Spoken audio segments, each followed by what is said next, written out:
하나님 우리 사람에게 주신 가장 귀한 선물 중 하나가 가정입니다. 누구에게나 가정이 있습니다. 아버지 어머니가 계시고 그리고 형제 자매들이 있습니다. 하나님은 가정이란 공동체를 통해서 돌봄을 받고 사랑을 받을 수 있도록 하셨습니다. 오늘날 가정이 하나님께서 계획하신 대로 돌봄과 사랑을 주지 못하는 경우도 있지만 그래도 우리 사람은 가정이라는 것이 필요합니다.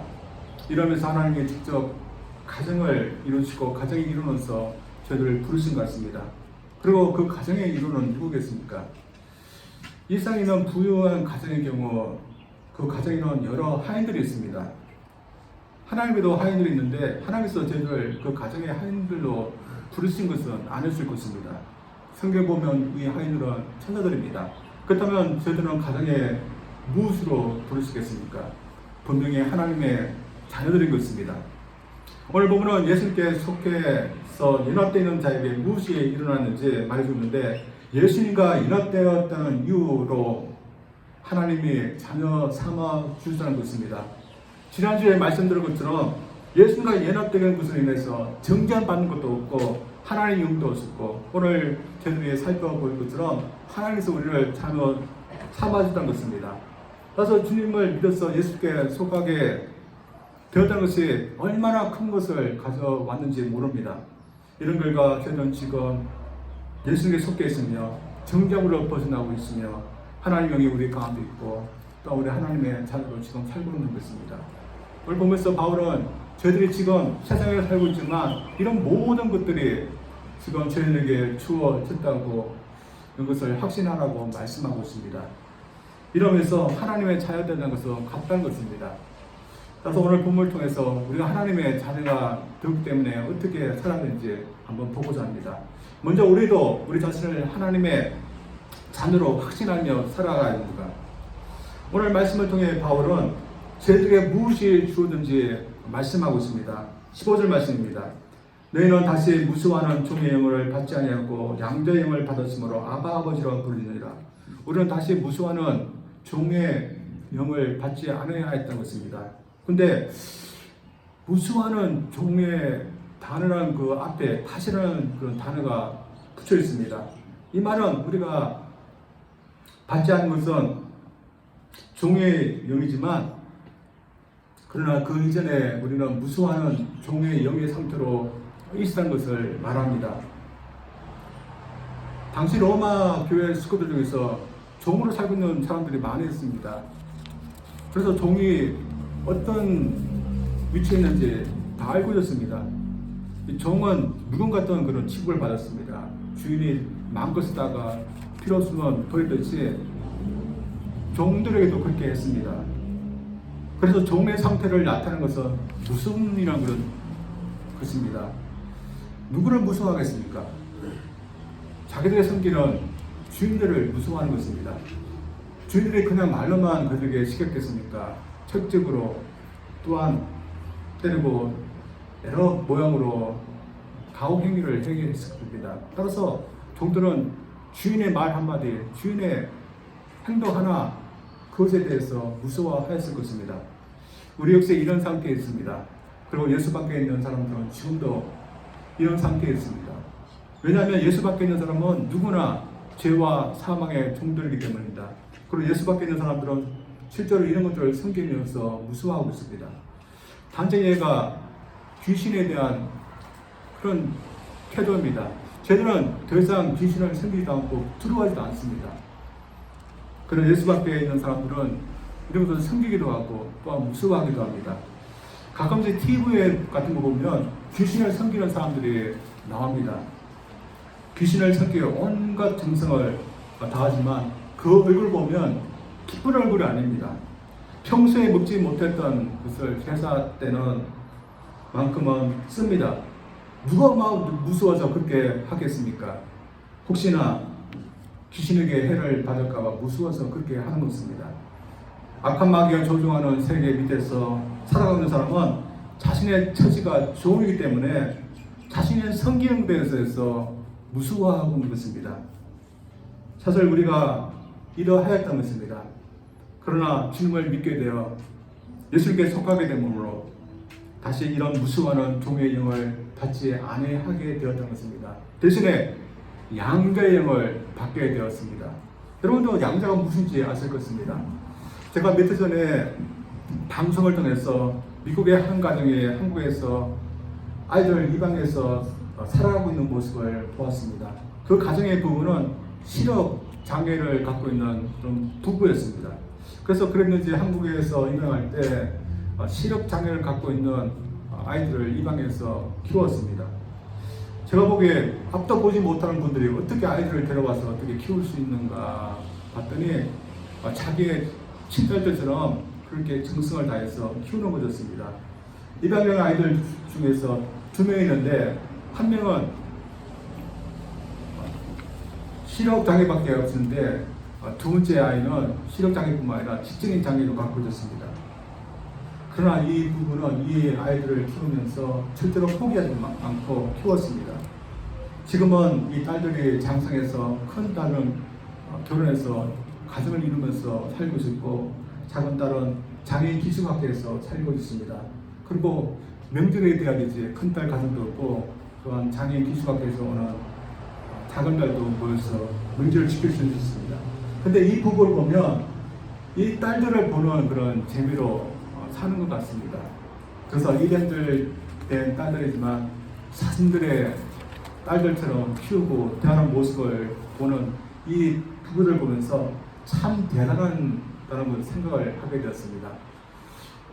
이 가정에 입양된 이 딸들 어떻습니까? 참 은혜를 받은 것입니다. 근데 오늘 성경 말씀 보면 쟤들도 그렇다는 것입니다. 바울 시대에도 이런 양자 제도가 있었습니다. 보통 힘있고 부유한 집안에서 똑똑하고 잘생긴 아이들을 데려다가 키웠습니다. 따라서 당시 입양된 아이들은 굉장히 운이 좋은 아이들이라고 할 수 있습니다. 평생 가난하게 살았을 아이들이 힘있는 자녀의 자녀가 된다는 것은 보통 행운이 아닌 것입니다. 우리가 잘 알고 있는 내려황제도 입양된 아이라고 합니다. 내려황제도 엄청난 행운을 받은 것입니다. 따라서 힘있는 집안의 자녀가 된다는 것, 그것은 대단한 것입니다. 그러나 이것이 하나님의 자녀가 되는 것과는 비교될 수 없습니다. 그래서 오늘 본 말씀에 그런 기쁨이 표현이 되어 있습니다. 15절 말씀에 양자의 영을 받았으므로 아바 아버지라 부르니라. 여기서 아바 아버지라 부르는 것은 급하고 또한 괴로울 때만 부르짖는 것이 아니라 감격에 의한 그런 부르짖음도 표현하고 있습니다. 사실 하나님의 자녀가 되었다는 것을 우리가 알게 되면 우리가 가만히 있을 수 있겠습니까? 우리는 가만히 있지 못하고 이 말씀처럼 좀 부르짖을 것입니다. 그런데 오늘 본 말씀은 우리가 아바 아버지라 그렇게 부른다고 말합니다. 이 아바라는 뜻이 뭘까요? 아바라는 것은 아빠라는 뜻입니다. 그래서 하나님을 우리가 아빠라 부를 수 있다는 것입니다. 어떤 면에서 굉장한 것입니다. 아빠는 오직 자녀들만이 부를 수 있는, 쓸 수 있는 그런 용어입니다. 저도 제게 아빠라 할 수 있는 두 녀석은 오직 제 아들들밖에 없습니다.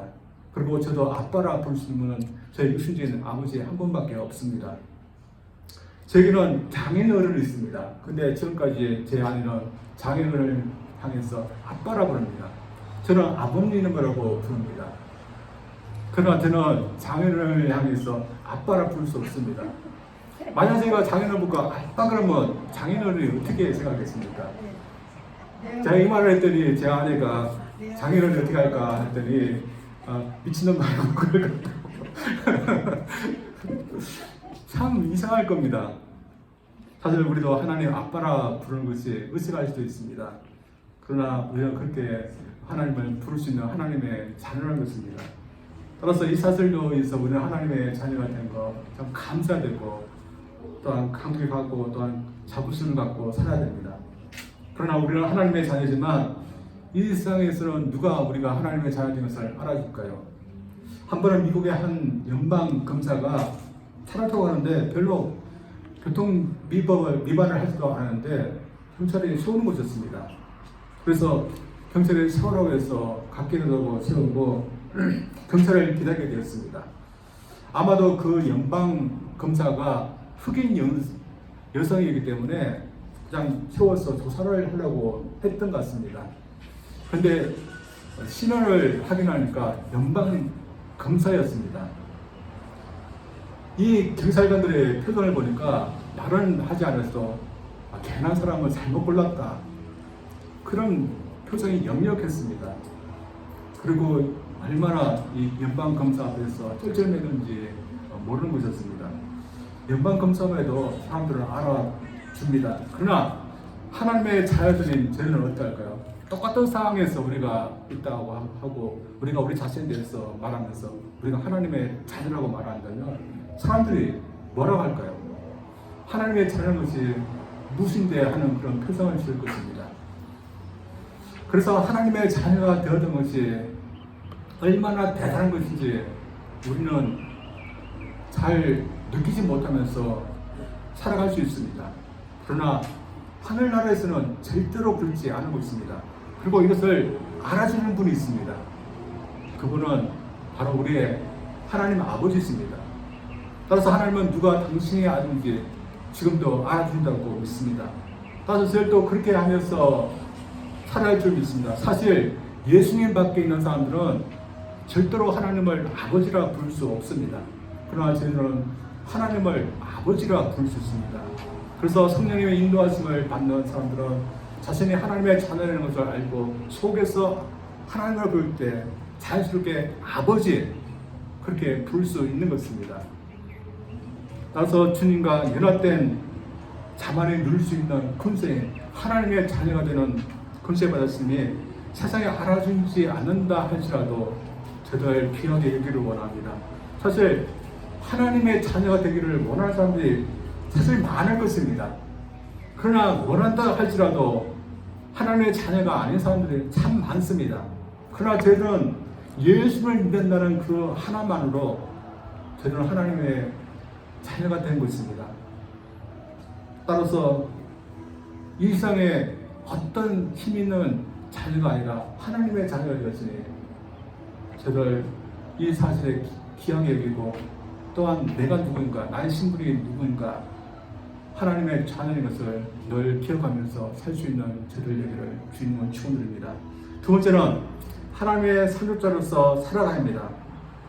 이 세상에서 자녀는 아버지의 것을 상속받을 수 있는 상속자들이 될 수 있습니다. 그래서 많은 것을 상속받을 수 있는 사람을 보면 참 부러워합니다. 모든 부모들은 다 똑같은 마음을 가지고 있습니다. 자녀들에게 좀 더 많은 것을 상속해주고 싶은 마음 같을 것입니다. 그래서 어떤 부모들은 조금씩 상속할 것을 준비하게 됩니다. 그리고 그런 상속은 참 귀한 것입니다. 근데 이 상속과 관련해서 생각해보면 제가 문제입니다. 저도 제 아들들에게 뭔가를 상속해 주는데 별로 상속해 줄 것이 없습니다. 집도 렌트고 뭐 하는 것도 없고 그래서 좀 아이들한테 좀 미안합니다. 그래서 아이들은 열심히 자기들이 일해서 먹고 살아야 됩니다. 그래서 우리 육신의 부모는 크게 상속해 줄 수 없는 그런 부모들도 있지만 저들 그러나 하나님 아버지는 저에게 어마어마한 것을 상속해 줄 수 있는 분이신 것입니다. 따라서 우리가 그분의 상속자가 됐다는 거 저들 누구나 부러울 것입니다. 그래서 바울은 이 상속과 관련해서 이렇게 말합니다. 17절입니다. 자녀명 또한 상속자 곧 하나님의 상속자요 그리스도와 함께한 상속자니 우리가 그와 함께 유명을 받기 위하여 고난도 함께 받아야 할 것이니라. 어떤 사람은 천국 가면 믿는다 할지라도 일하지 않으면 개털모자 하나밖에 못 받을 거라고 말합니다. 이런 책을 보면 저들도 일하지 않으면 이렇게 될 수 있을지도 모릅니다. 그러나 상속의 것을 생각해 보면 우리는 그보다 훨씬 더 한 것들을 받을 것이라고 믿습니다. 따라서 저희들 하나님 아버지가 나에게 무엇을 상속으로 줄까 저들 기대해야 됩니다. 사실 하나님의 상속해 주실 것을 생각하면 저들 마음이 참 기대되고 또한 눅눅해집니다. 일상 우리가 다 가지지 못하고 다 누리지 못하지만 예수 믿는 저희들은 하나님의 상속자가 되었기 때문에 이 일상에서 누릴 수 있는 몇백 배의 그것을 저희들이 가지게 될 것입니다. 따라서 저희들이 이런 위치에 있기 때문에 저희들 너무 세상의 것에 대해서 집착하지 말아야 될 줄 믿습니다. 어떤 사람이 어느 도시에 큰 땅을 물려받게 되어서 그 땅을 가지기 위해서 가고 있었습니다. 마차를 타고 가고 있는데 그만 1마일을 앞두고서 마차가 부서지게 됐습니다. 그래서 할 수 없이 걸어가게 되는데 만약 이 사람이 부서진 마차만 생각하면서 아이고 아까면서 가지도 못하고 그 마차만 고칠 생각을 하고 있다면 이 사람은 어떤 사람이겠습니까? 자신이 왜 그 도시로 가고 있는지 자기에게 무엇이 있는지 모르는 사람인 것입니다. 만약 그가 자신에게 있는 그 물려받을 땅을 생각하지 않고 이 마차만 생각한다면 참 어리석은 사람입니다. 이 마차가 어마어마한 땅하고 비교되는 것이 아니기 때문입니다. 저들도 마찬가지입니다. 우리가 더 가지고 싶은 것들이 있지만 우리가 받을 상속을 생각한다면 우리가 못 가져도 괜찮은 것입니다. 따라서 저희들 받을 상속을 생각해서 너무 세상에 집착하지 말고 살기를 원합니다. 그런데 바울은 우리가 상속자이기 때문에 주님과 함께 고난도 받아야 된다고 그렇게 말합니다. 바울의 말을 좀 더 보겠습니다. 17절 하반절입니다. 그리스도와 함께 한 상속자니 우리가 그와 함께 영광을 받기 위하여 고난도 함께 받아야 할 것이니라. 바울은 우리가 하나님의 상속자이기 때문에 고난도 받아야 된다고 말합니다. 근데 왜 하나님의 상속자이기 때문에 주님과 함께 고난도 받아야 된다는 것일까요? 먼저 영광을 받으신 주님이 그렇게 하시기 때문입니다. 하나님은 자녀들에게 상속을 주기 전에 자녀들을 알고 고난을 받도록 하셨습니다. 이것은 하나님의 방법인 것 같습니다. 이 방법 따라 예수님도 고난을 받았고 저희들도 하나님의 자녀, 하나님의 상속자들이 되기 때문에 고난받는 것입니다. 사실 이 세상에는 고난이 수많이 많이 있습니다. 사람들도 이 세상 사는 것이 고난이라고 말합니다. 따라서 저희 것들도 하나님의 자녀, 하나님의 상속자가 되었지만 금방 상속받고 금방 영광을 받는 것이 아닙니다. 저희들도 이 세상이 끝나듯이 영광이 있고 상속이 있는 것입니다. 그래서 우리가 하나님의 자녀라서 이 세상의 고난에 면제되는 것은 아닙니다. 어떻게 보면 우리가 상속자가 되기 때문에 예수 믿는 사람들 때문에 더 고난이 있는 것입니다.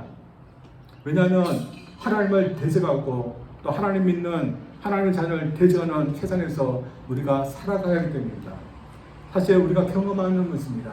우리가 예수님 믿기에 전인가 후가 같다면 우리가 고난 더 있지는 않을 것입니다. 그러나 우리가 좀 더 믿음 생활을 하려고 한다면 우리가 감당해야 되는 그런 고난들, 어려움들이 더 있습니다. 그러나 하나님의 자녀는 이렇게 하며 살아야 할 필요가 있는 것입니다. 사실 세상에서도 그렇습니다. 저희 집에도 두 아들이 있습니다. 두 아들은 태어날 때부터 저희 집에 집안 식구로서 감당해야 될 그런 일들이 있습니다. 그래서 가정을 위해서 같이 일하는 겁니다. 가정의 큰 일, 가정의 작은 일, 우리 아이들도 가정의 식구이기 때문에 참여해야 되는 겁니다. 그래서 저는 저희 집에 찾아오는 손님들에게는 일을 시키지 않지만 저희 아들들에게는 심부름 시키고 빨래도 들게 하고 또한 청소도 하게 합니다. 그리고 집안에 큰일이 있으면 아이들에게도 같이 하자고 합니다. 그런데 가끔씩 제 아이들이 이런 일을 하지 않으려고 합니다. 그러면 제가 아들들에게 뭐라고 하겠습니까? 너희들이 손님들이냐? 하면서 소리를 지릅니다. 그러면 아이들이 꼼짝 못하고 가정 일을 하게 됩니다. 자기들도 보니까 손님이 아니고 가정 식구이기 때문에 가정 일을 같이 해야 하는 겁니다. 저희들도 이와 같은 상황이 있습니다. 저희도 예수님을 믿게 될 때 저희들은 하나님의 식구가 되었습니다. 따라서 하나님에게 우리는 손님이 아닌 것입니다. 같이 하나님의 일을 해야 되고 또 하나님을 위해서 살아야 되는 하나님의 식구이며 자녀들 것입니다. 이러면서 하나님 아버지는 자녀들인 저희들에게 하나님의 식구로서 하나님을 위해서 일하기를 원하시는 것입니다. 이러면서 저희들 일상 지금 어떻게 살아가고 있을까요? 분명히 어떤 것은 하나님의 식구로서 자기의 몫을 감당하면서 살아가고 있을 것입니다. 그러나 어떤 그리스도인들은 항상 손님으로서 살아가는 그런 그리스도인도 있을 것입니다. 교회도 그렇습니다. 교회를 보면 손님이 있고 교회 식구가 있습니다. 교회도 하나님께서 세우기 때문에 모든 사람들은 교회 식구가 되어야 된다고 저는 믿습니다. 손님은 어떻습니까? 교회에 대해서 관심이 없습니다. 교회가 어려워도 또한 교회가 어떤 문제가 있어도 별 관심이 없습니다. 그러나 교회 식구는 그렇지 않습니다. 왜냐하면 교회 식구 때문에 교회를 사랑하고 걱정하고 또한 교회의 성장을 위해서 노력합니다. 이것은 각자의 삶에도 마찬가지입니다. 손님이라면 하나님의 이름이 어떻게 되든지 하나님 복음이 어떻게 전해지든지 하나님 나라가 어떻게 확장되는지 상관하지 않습니다. 그러나 하나님의 자녀는 그렇게 할 수 없는 겁니다. 하나님 나라를 확장하려고 그러고 하나님의 복음이 전파되게 하려고 간절히 원합니다. 그리고 그것은 고난이 있다 하더라도 하려고 합니다.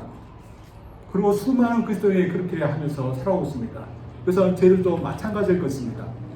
저희도 하나님의 자녀를 생각을 하지 않고 이 세상을 살면 얼마든지 편할 수 있습니다. 그러나 하나님의 자녀이기 때문에 우리가 하지 못할 일들이 있습니다.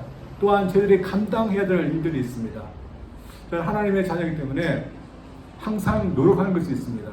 그것은 경건의 연습입니다. 제가 목사이기 때문에 경건을 해야 되는 그런 이유도 있지만 목사이기 전에 하나님의 자녀이기 때문에 저는 경건을 하려고 노력합니다. 여러분, 경건하게 사는 거 솔직히 쉽지 않습니다. 하나님 말씀 따라 나를 다듬어서 거룩하게 하는 거, 나 자신을 깨끗하게 정직하게 하고 살려가는 거 어렵습니다. 그러나 하나님의 자녀이기 때문에 하는 것입니다. 우리가 남을 사랑하는 것도 전도하는 것도 마찬가지입니다. 예전에 썬다시라는 선교사님이 있습니다. 그분은 인도에 가서 선교를 했는데 그분이 선교할 때만 해도 인도인들이 복음에 대해서 배척했습니다. 한 번은 이분이 어느 도시에 가서 복음을 전하는데 복음을 전한다는 이유로 인해서 이 선교사님이 감옥에 갇히게 됐습니다. 근데 그는 감옥에 갇히면서 하나님을 찬양하고 복음을 전하는 것을 멈추지 않았습니다. 감방 작은 창문을 통해서 지나가는 사람들에게 복음을 외쳤습니다. 그래서 이 감옥 소장이 화가 나서 그를 사람들이 많이 지나가는 길가에다가 지종에다 세우고서 세월을 낳았습니다. 그래서 사람들이 예수성에 하면서 욕을 하면서 지나갔습니다. 어떤 사람들은 침을 뱉기도 하고 또한 그 주변에 있던 청년들은 잔혹한 고문을 당하기도 했습니다. 그래서 거의 죽었다 생각해서 그를 쓰레장에 버렸습니다. 그가 기적적으로 다시 일어났지만 인도에서 복음 전도해서 산다는 것은 굉장한 고난이었습니다. 그런데 이 선교사님이 또 저희들처럼 하나님의 자녀이고 하나님의 상소인데 왜 이분은 이런 고난을 받았던 것일까요? 그도 하나님의 손님은 아니었기 때문입니다. 하나님의 식구이며 하나님의 자녀이기 때문에 복음을 알지 못하는 이 인도인들에게 하나님의 복음을 더 적극적으로 알리려고 했던 것이며 그 과정 속에서 고난이 있었던 것입니다. 그래서 선단생이 이 고난에 대해서 어떻게 생각했을까요? 자녀로서 감당해야 될 그런 고난이라고 생각했던 것입니다. 그러나 이 성사님도 저희들과 비슷했을지도 모릅니다. 세상을 살면서 내가 하나님의 자녀로 살지만 그것이 실감나지 않았을지도 모릅니다. 하나님의 자라는 것 그때 시대에도 알아주지 않았을 것입니다. 그리고 당장 하나님의 자녀이기 때문에 보이신 것도 없었을 것입니다. 그러나 저는 믿기에 분명히 이 선교사님은 내가 하나님의 자녀라는 사실을 결코 잊지 않고 살았을 것입니다. 그 이유가 무엇이겠습니까? 그 비결은 분명히 하나님 말씀에 그가 의지했기 때문입니다. 그리고 그에게 들려주시는 하나님의 음성에 그가 더 귀를 기울이기 때문입니다. 이런 저희들도 마찬가지일 것입니다. 저도 매일매일 하나님의 자녀라는 것을 의식하면서 살아야 됩니다. 그리고 그렇게 하기 위해서는 하나님 말씀을 읽어야 되고 가까이 되며 또한 성령에서 우리에게 들려주시는 음성에 대해서 우리가 귀를 기울이고 더 믿도록 노력해야 되는 것입니다. 그래서 이런 면에서 한번 여러분을 보시고 옆에 있는 교회 식구들을 한번 보시죠. 우리는 누구일까요? 우리는 누구일까요?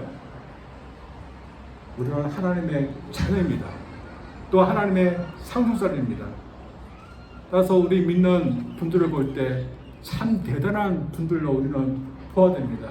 따라서 세상의 부귀영화를 누리고 있는 사람들, 또한 근세를 갖고 있는 사람들 볼 때 대단한 사람이라 저를 보지 마시고 같이 믿음 생활하고 또 믿음 때문에 고난도 받는 그런 같은 믿음의 교회 식구들을 볼 때 참 대단한 사람이라고 저를 보아야 됩니다. 따라서 여러분 다 천국 가면 다 하나님부터 다 상속하는 상속자들이 여기 앉아 있는 겁니다.